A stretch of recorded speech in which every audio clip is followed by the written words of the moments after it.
Well, welcome everybody to our case management meeting today. As you know, this is a component of our MSpec process.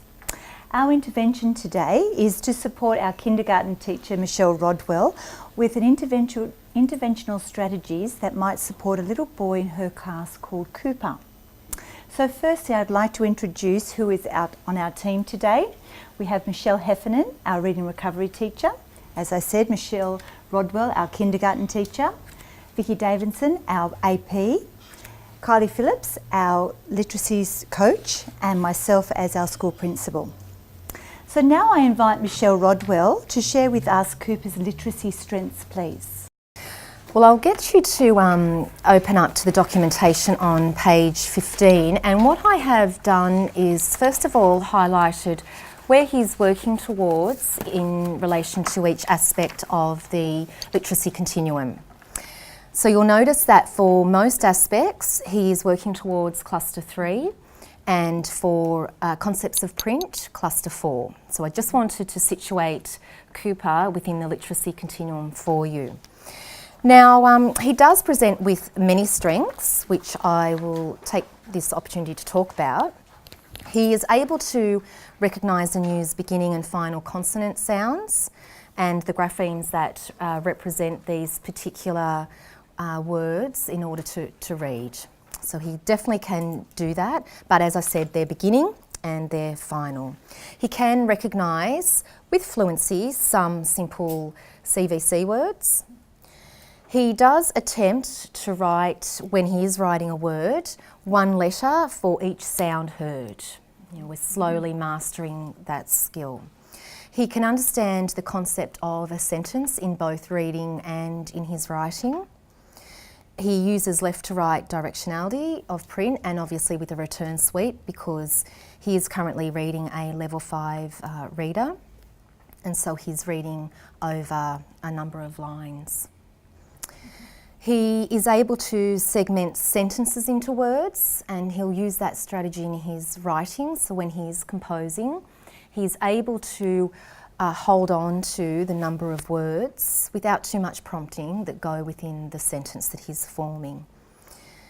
And he also is able to blend 3 phonemes in a word and segment some words into individual phonemes.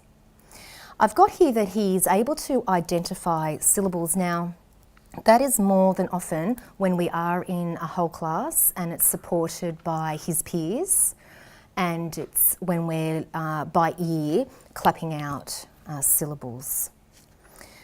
He can categorise letters by features, so he'll say is that, a straight line, a circle, a tail or no tail. He's able to do that. And he can recognise and produce the name of majority of upper and lowercase letters.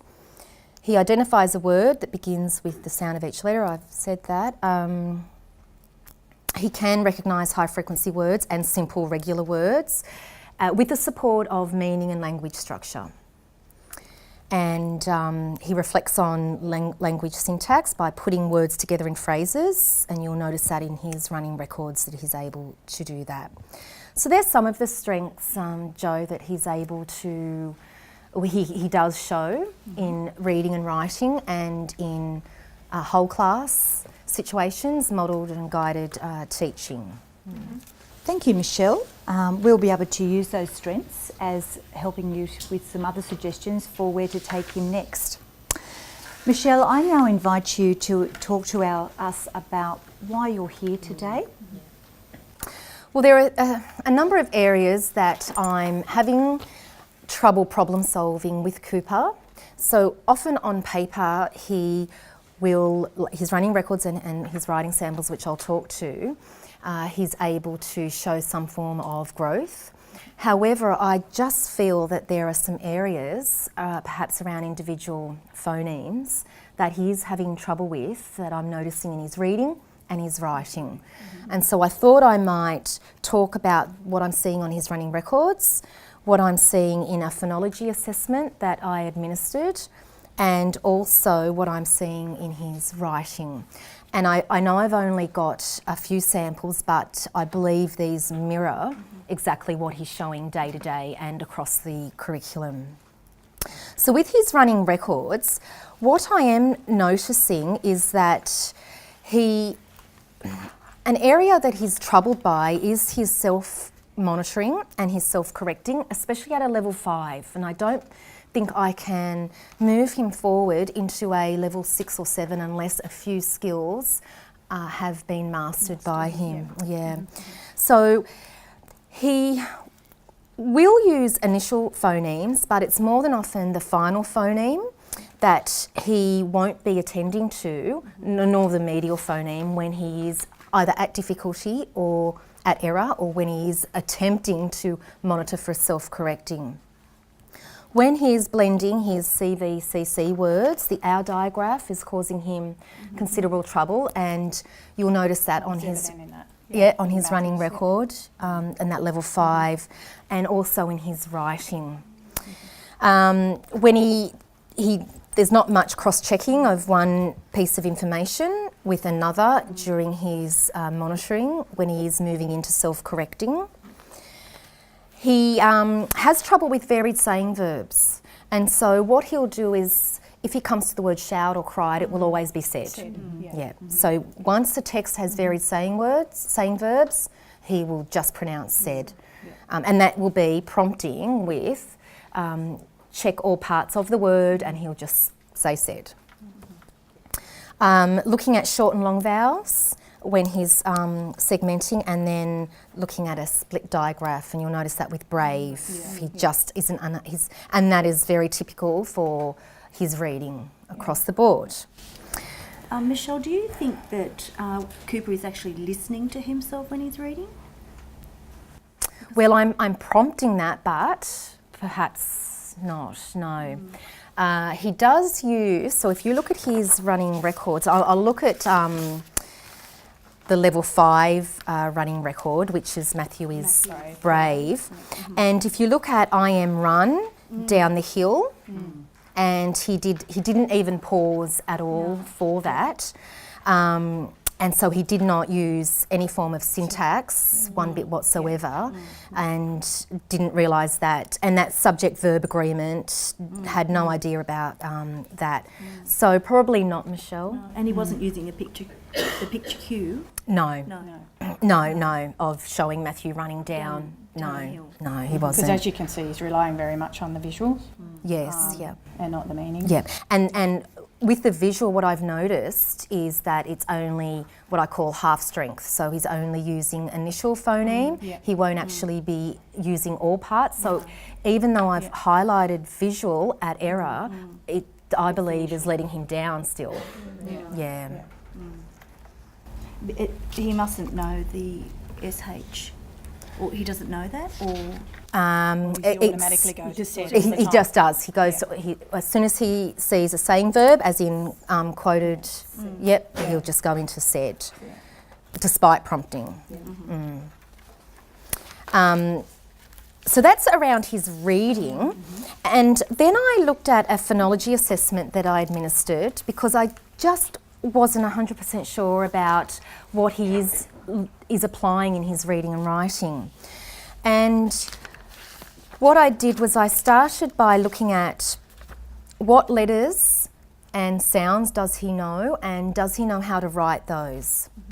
And so if you have a look on page 36, you'll notice there is the evidence of his work. And so when you're looking at single phoneme grapheme,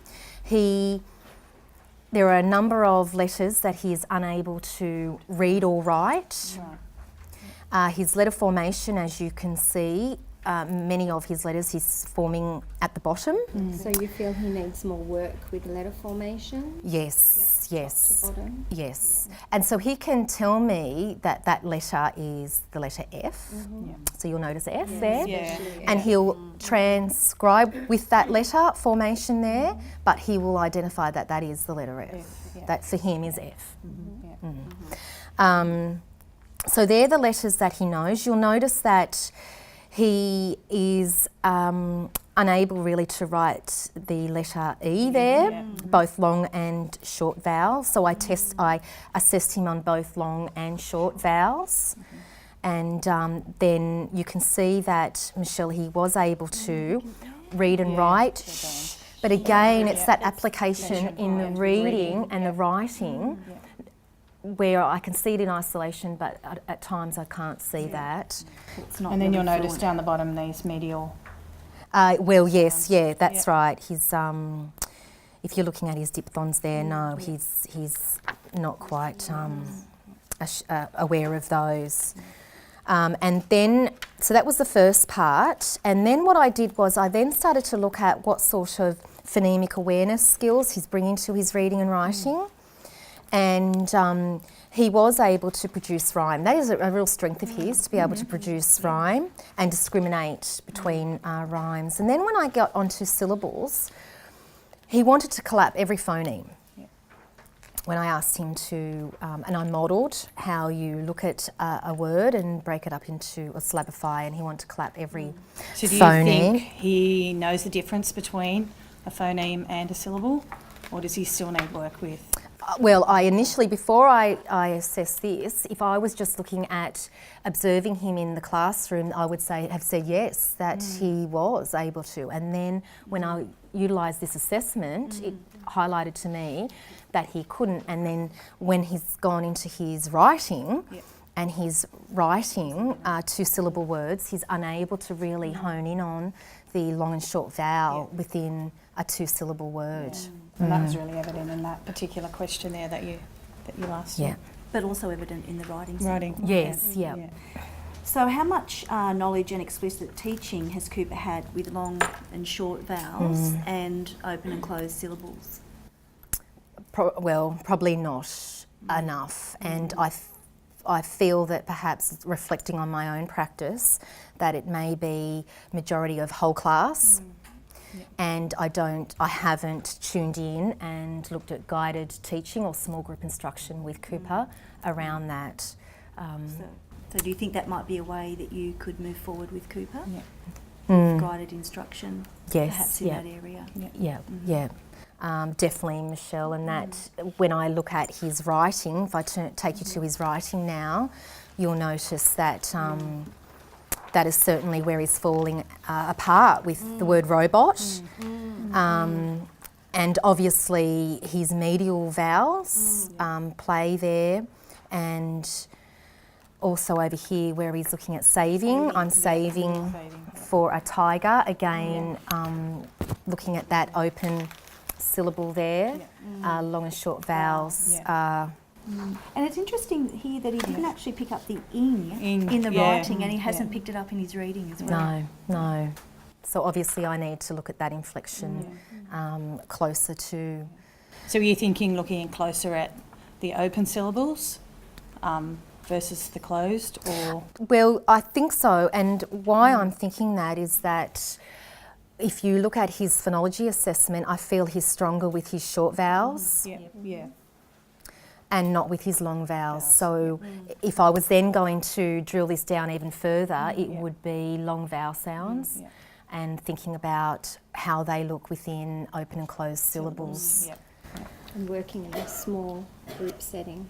Yes, small group setting, because clearly he's not gaining the knowledge from a bigger setting, as in a whole class model teaching experience.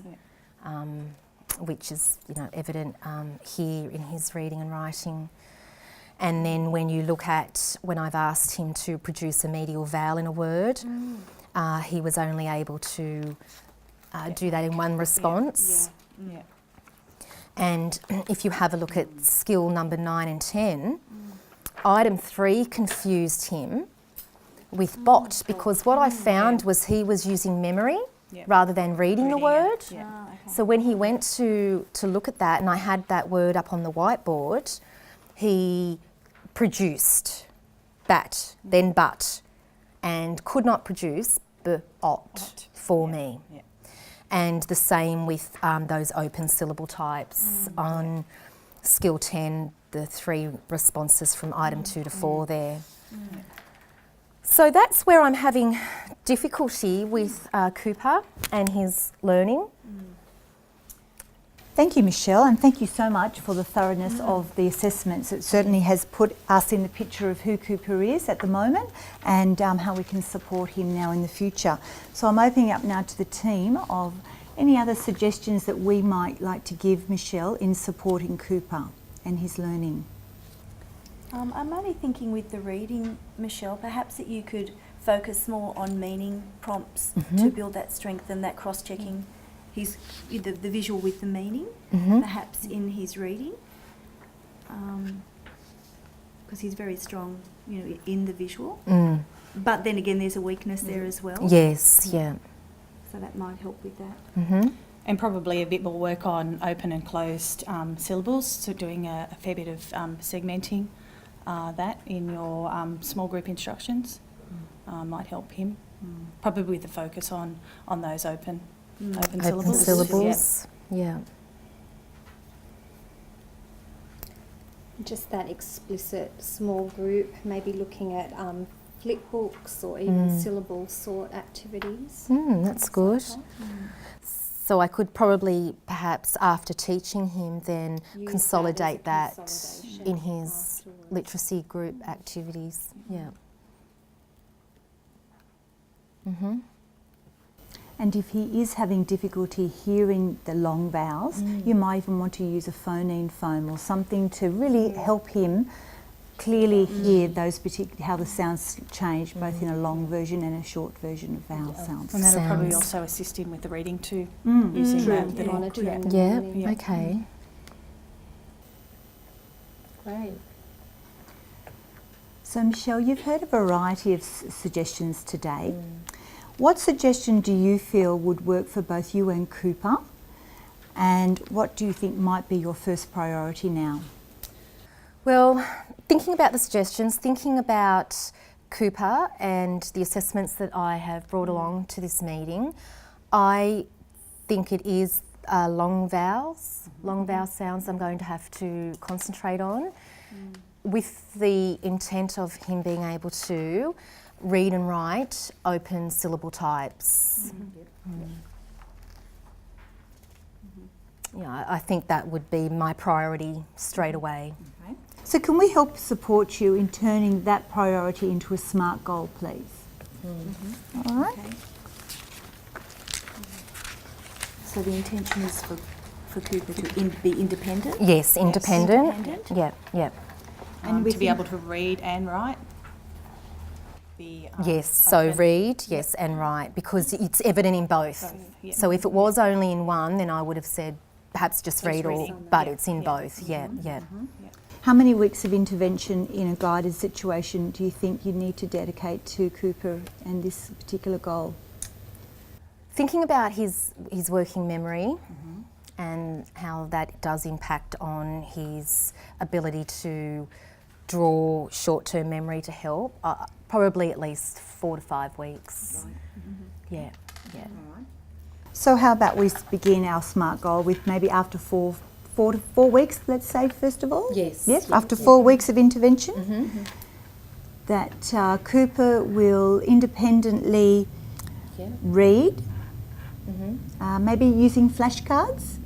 as a visual That prompt. will definitely help with him. He will need that sort of prompt and support with flashcards. Yeah, yeah, good. Yeah. And maybe to write maybe 5 opened syllables with maybe 100% accuracy. It would have to be. Yep. I think just knowing Cooper. Yes. And how it's really important to take his skill into mastery, otherwise he won't apply it in reading and writing. Yeah, with 100% accuracy. Yeah.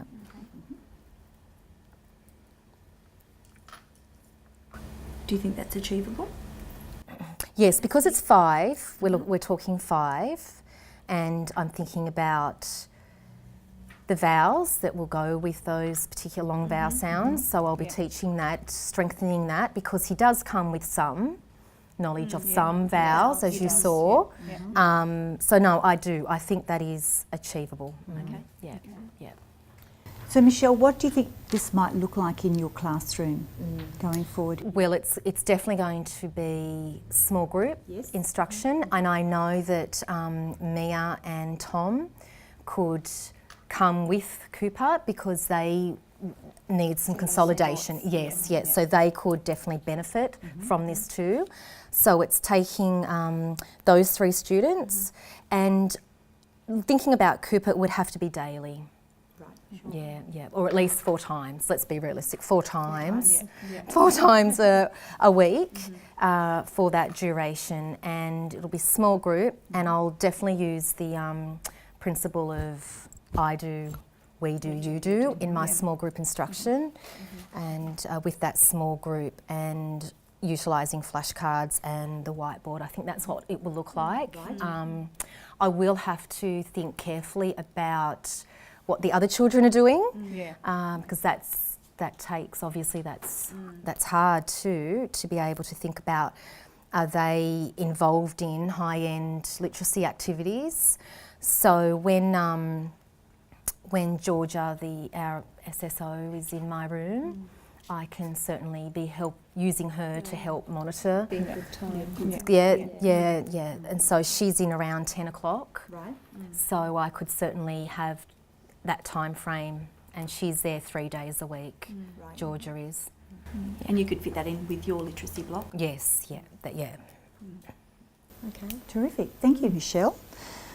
So after this meeting, Kylie will go alongside and work with you in mapping out explicitly your intervention plan for Cooper. And then after the 5 weeks, we will reconvene to see how Cooper's progressed after the intervention. Thank you so much for sharing both the data and bringing Cooper to the table today. I hope the meeting was fruitful for you. Thanks. Thanks, everyone. Thank you. Thank you. Good luck. Thanks.